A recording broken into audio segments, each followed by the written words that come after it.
नमस्कार साथीहरु, चुल टिप्स इन्भेस्ट च्यानलमा तपाईलाई स्वागत छ। म अजय। आज चाहिँ म तपाईलाई यस भिडियो मार्फत यदि तपाईसँग छ वाशिङ मेसिन जुन कि टप लोड माथिबाट कपडा राख्ने र यदि तपाईसँग छ फ्रन्ट लोड भने पनि धेरै कुराहरु त हैन, थोरै कुराहरुलाई चाहिँ फलो गर्न सक्नुहुन्छ।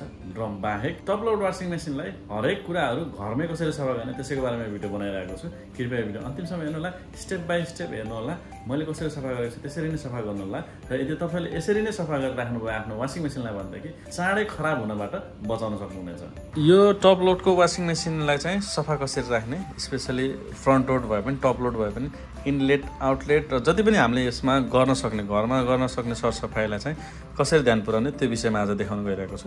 सबैभन्दा पहिला त यो इनलेट भयो जुन कि पानी यहाँ आउँछ, यसलाई खोल्नु होला। यो सबै चिज सफा गर्न आवश्यक किन छ भन्दाखेरि आफ्नो मेसिनलाई लामो समयसम्म खराब नहुन दिई मजाले चलाइराख्नको लागि चाहिँ यतिको सफा राख्नु चाहिँ पर्छ, हैन भनेदेखि चाहिँ बीचमा समस्या आउन सक्छ। इनलेटमा चाहिँ यहाँनिर तपाईले एउटा फिल्टर देख्न सक्नुहुन्छ। घरमा छ भने एउटा त्यो पेचकस जस्तोले झिक्नु होला, नभए यसलाई चम्चा जस्तोले पनि अड्काएर निकाल्न सकिन्छ। यसले म यस्तरी अड्काएर झिक्छु, यस्तरी झिक्न सक्नुहुन्छ आरामले। यतिसम्म आइसकेपछि चाहिँ तपाईले हातले समातेर तान्नु भयो भने पनि आउँछ, आएन भनेदेखि पनि अझ यस्तरी तान्नु होला। यसलाई चाहिँ सफा गर्न एकदम आवश्यक छ। अब तपाईको घरमा पानी कतिको सफा छ त्यसमा भर पर्छ। ब्रुसले घोटेर मैले यतिको यसलाई सफा गरिसकेको छु। यो इनलेटको यो जुन घर छ, यो घरमा पनि अलिअलि सफा गर्नु होला। यहाँभित्र पनि एउटा जाली छ, तपाईँले देख्न सक्नुहुन्छ। यो जालीसम्म भएको यो फोहोरलाई पनि सफा गरौँ। अब यो चाहिँ आउटलेटको पाइप यता गएको छ, अनि त्यसपछि यसलाई यो लकलाई हल्का च्याप्नु भयो भनेदेखि यो हल्का पछाडि सार्नु होला, अनि त्यसपछि यो फ्री हुन्छ निस्किनलाई। त्यसपछि हल्का अगाडि पछाडि ट्विस्ट गर्नुभयो भने मजाले आउँछ।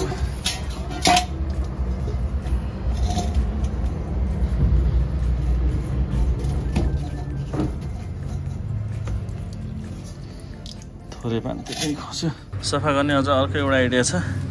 पाइपलाई यस्तो भित्र यस्तो गर्नुभयो भने यो बिचमा जति पनि फोहोरहरू छ त्यो फोहोरहरू निस्किन्छ है। हेर्नु ल, हेर्नु थोरै बल लगाउनु चाहिँ पर्छ। त्यति गर्नुभयो भनेदेखि यसलाई मजाले यसरी यो ढक्कनलाई देख्न सक्नुहुन्छ। यो ढक्कन झिकिसकेपछि यहाँनिर चाहिँ पुरा हिलो नै छ। अब यो ढक्कनमा चाहिँ यहाँनिर एउटा पेज छ, जुन पेजलाई खोल्नु भयो भनेदेखि यो ढक्कन निस्किन्छ। एउटा हातले समात्ने अनि एउटा हातले पेजले यसलाई खोल्ने। खोल्दाखेरि चाहिँ ट्राई गर्नु होला यो माइनसले होइन प्लसले हो, यस्तो यो प्लसले गर्नु होला। नभए तपाईँले खोल्ने अनि एकजनालाई चाहिँ यसरी हात छिराएर यो होल्ड गर्न भन्नु होला। दुईवटा हातले मजाले दबाएर खोल्नु होला र खोल्दाखेरि चाहिँ होस पुर्याउनु होला। पेज फेल चाहिँ नगर्नु होला। पेज फेल भयो भनेदेखि गाह्रो हुन्छ। फेरि यत्रो लामो एउटा यो पेज निस्किन्छ, तपाईँले देख्न सक्नुहुन्छ यो पेज। र यो पेजमा ख्याल गर्नु होला। यहाँनिर वासर पनि छ, वासर चाहिँ नहराउनु होला। यसलाई मजाले यसरी झिकौँ। यो पछाडि हेर्नु यस्तो गन्दा हुन्छ। यो चाहिँ मैले टाइममा सफा गर्न भएको हुनाले त्यति गन्दा रहेन रहेछ। यो पालि पनि लास्ट इयर मैले सफा गरेको थिएँ। कसैको चाहिँ धेरै गन्दा हुन्छ। अब तपाईँले यो देख्न सक्नुहुन्छ, यो तल यो हिलो जस्तो।